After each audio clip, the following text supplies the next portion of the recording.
How are you guys? Today I'm gonna show you how to get cooking fever gems for absolutely free. This technique works both on iOS and on Android devices. So, if you are ready, we can go. Okay guys, here we are as you can see, and now you can see my diamonds rising up rapidly.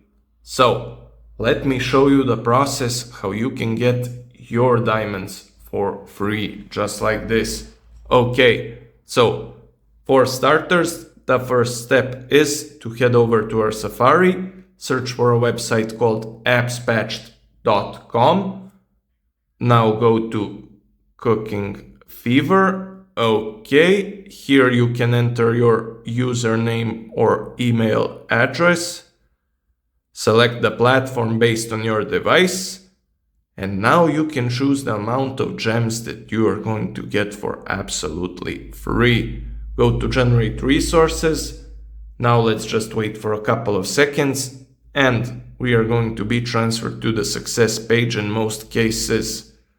Okay, here it is. Resources are successfully sent, which means that in about 2 minutes you can get back to your Cooking Fever game and check back your resources.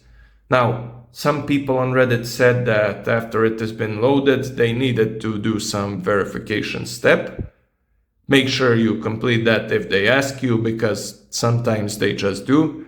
But right after you complete that, you're going to have free resources sent to your account, as you can see with my personal one. So that's exactly how to get Cooking Fever diamonds for absolutely free. Make sure to like and subscribe, guys, and I'm gonna see you in some other video. Peace!